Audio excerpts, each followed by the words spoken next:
Well, I don't know about you, but I was pretty excited to have some snow this week. Some real snow days, right? Where things kind of shut down and school was closed and everything got to be slower and quieter and more peaceful.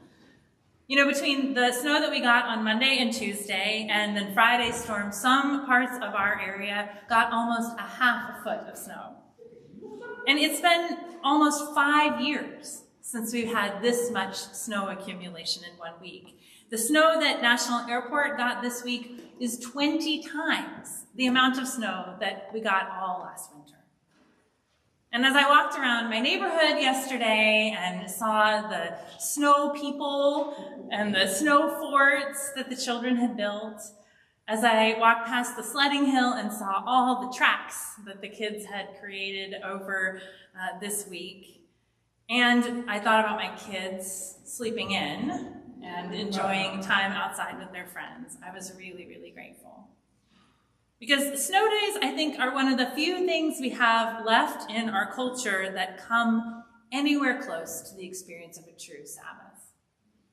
Although now with our post-pandemic work from home setups, it's not as much of a break from the routine as it used to be. But still, there are a few things that can stop time the way a snow day can. When we can't drive anywhere and activities are canceled and there is this open invitation to just fix a pot of soup and sit on the couch with a good book. Because it is hard for us, isn't it, friends, to carve out space like this in our normal lives. Normally, we have so many obligations and distractions that keep us moving constantly. For those of us who are working and raising families or going to school, we are juggling so many different responsibilities. And even those of you who are retired are some of the busiest people I know. You have family and social lives and volunteer service, and you're traveling and you're going to doctor's appointments. Life is full. And even when it can feel overwhelming, I know that we are blessed to have a sense of purpose and meaning in our relationships and our responsibilities. But without time to rest, we can lose sight of those blessings. We can lose sight of our sense of purpose. Even those things that give us meaning can start to feel draining and hard when we are exhausted and don't have the energy to give. Without space for rest and perspective, we start to lose our healthy boundaries, and we let go of our ability to prioritize the things that really matter. We can give in to the grind, and we cannot practice our healthy self-care. Last fall, when our leadership development team was calling members of the church to talk to them about their service here at Dumbarton, we heard from a lot of you how much this community means to you, how much the ministries and the relationships you have here, how much you value them. But we also heard how many of us are just plain worn out. That the commitment of being on a committee, or adding another monthly meeting, or more jobs here at church just felt like too much.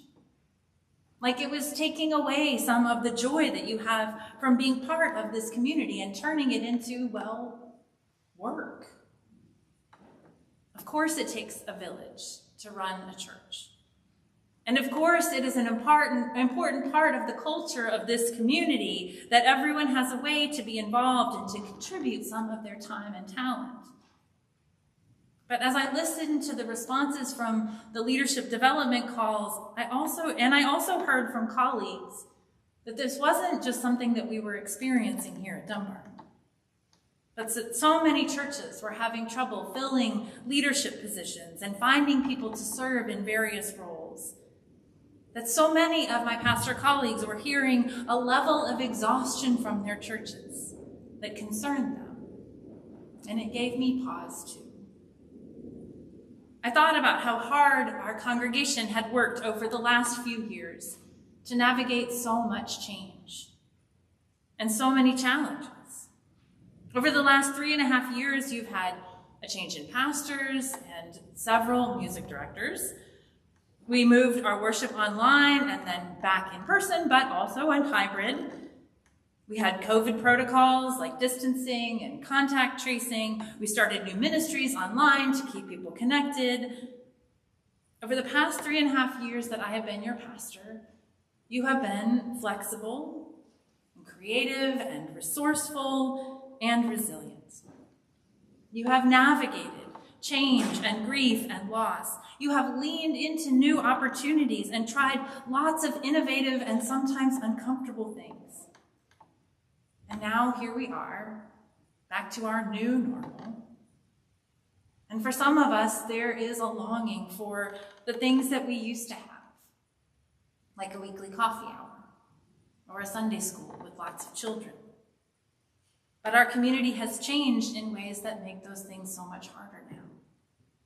And so we have to continue to be creative and adaptable. It's no wonder that we're tired. I've also noticed that sometimes our exhaustion means that we are not always bringing our best selves into community. And I will include myself in this here as well. At times, our patience is short, and tempers may flare, and we may not always have the amount of grace that is needed and required to accept each other's differences. So I wanted us to start this new year by really thinking about rest, about what it means to slow down enough that we can really reflect and dream about what God's purpose is for us to have enough space to find the joy that being together in community brings us, and to think about what we might need to let go of, so that we can give our energy to the things that are most important for our church and that are most needed in our community and in the world right now.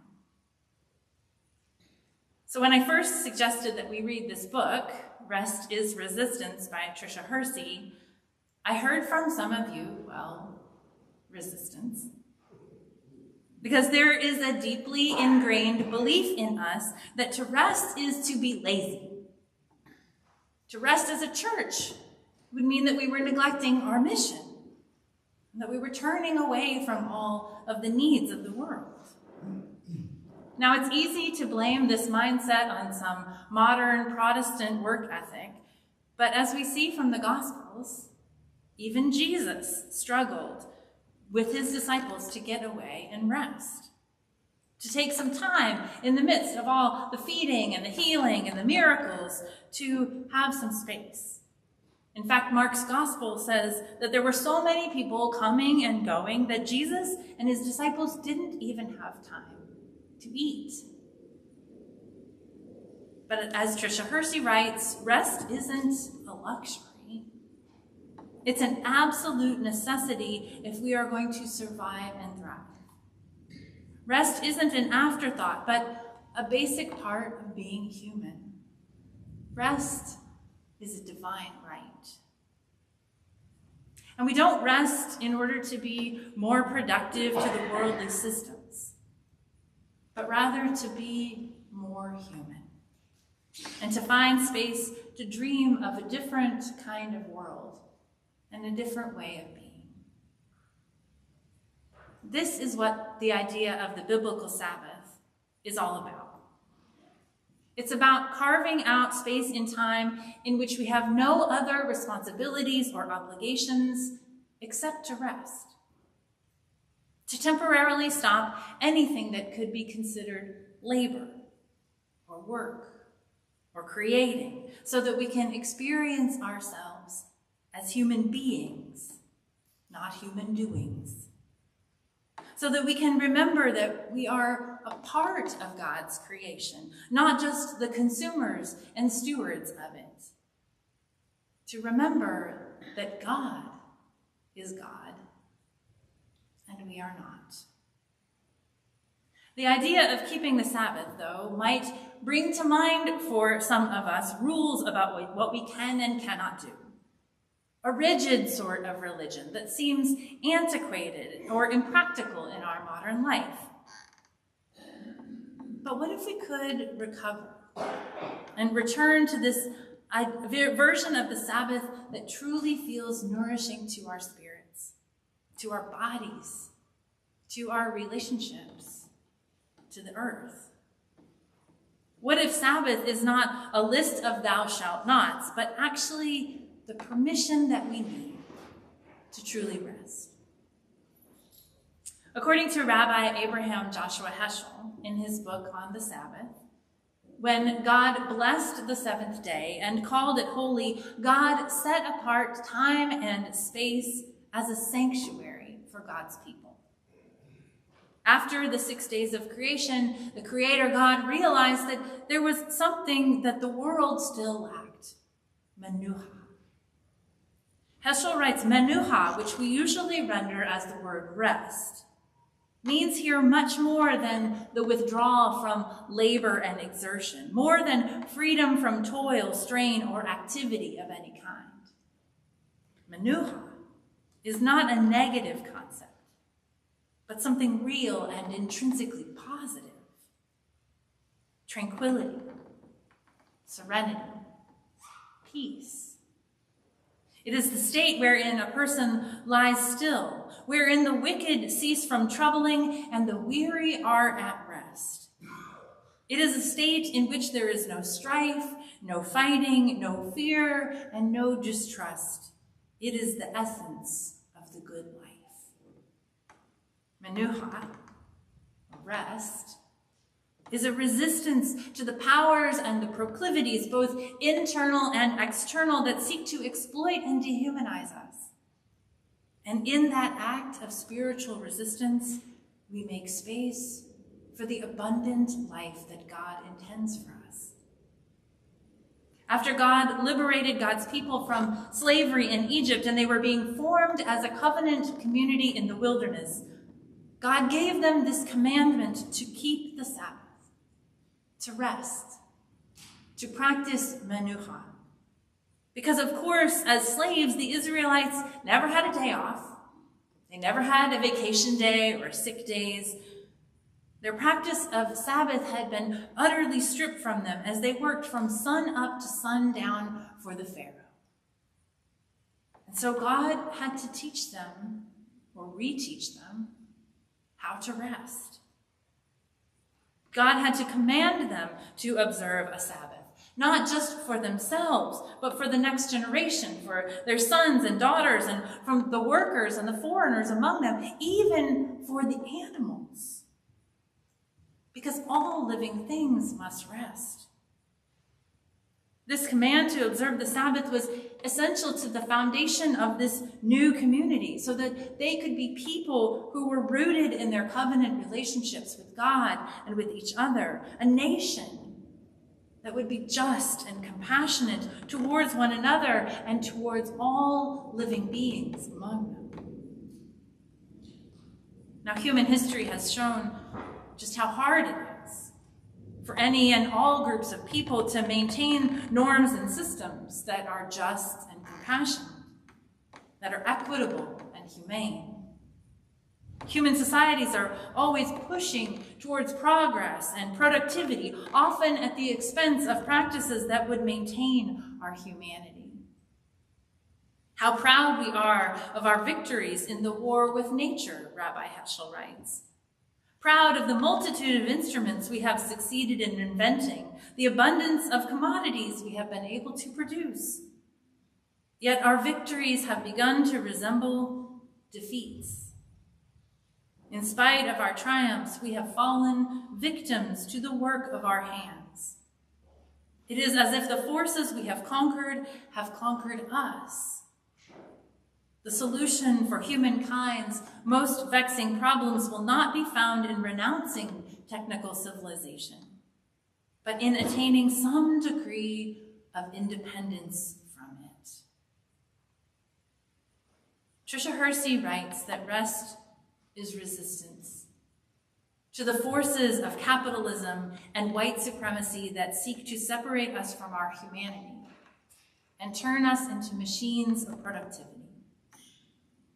The most brutal example of such a system is, of course, chattel slavery, a upon which so much of the wealth and the history of our country is built. And so she too calls us to practice rest in a communal way, in a way that acknowledges our interconnectedness and the need for the liberation of all people. A community call towards rest as a form of activism is a call to slow down and listen and care, she writes. It is an empowered place, fueled by the shared goal of becoming more human. We are not machines. We are not on earth to fulfill the desires of an abusive system by our exhaustion. Like Heschel, who calls the Sabbath a sanctuary, a palace in time, Hersey invites us to follow her into a dream space, a nap temple, where we can find rest that reconnects us to ourselves and to each other and to God. And so this morning, I invite you, if you're comfortable, to just close your eyes. And just find a place of ease this morning. Focus for just a moment on your breath. Ruach, the Spirit, which inhabits you and all of us and connects us to God and to all of creation.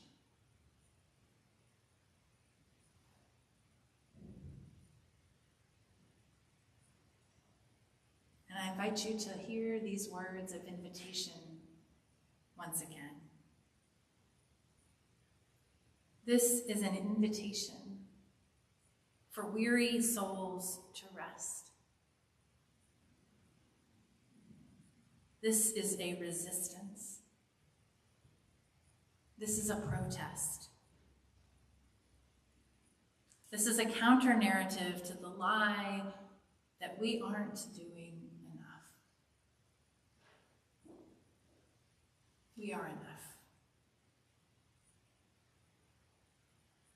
This is a counter-narrative to the lie that our worth is tied to the grind of capitalism and the lie of white supremacy.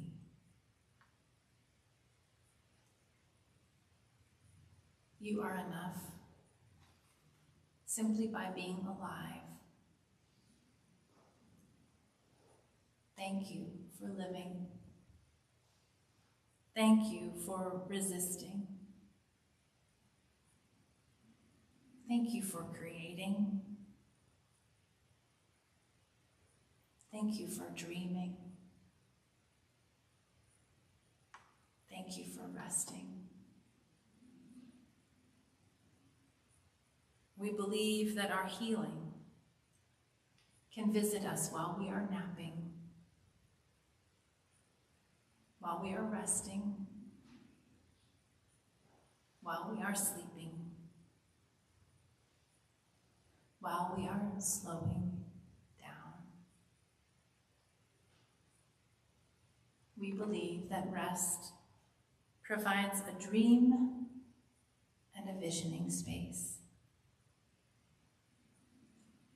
to invent, to create, to heal, to imagine.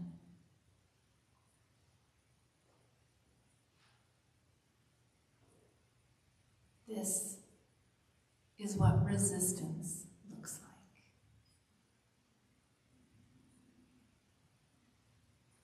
May it be so.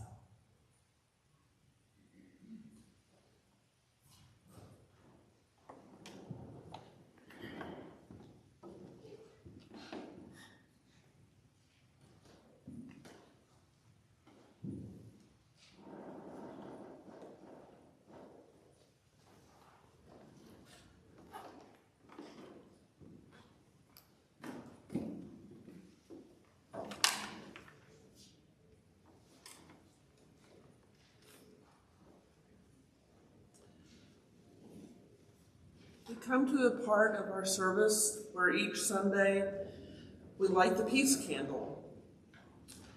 It strikes me as a profound time to take advantage of our rest, to think creatively, and to imagine a peaceful world in so many different places. After I've lighted the peace candle, I invite you to follow the ancient custom to move around the sanctuary and greet one another briefly with a sign of peace, saying the peace of God and replying also with you.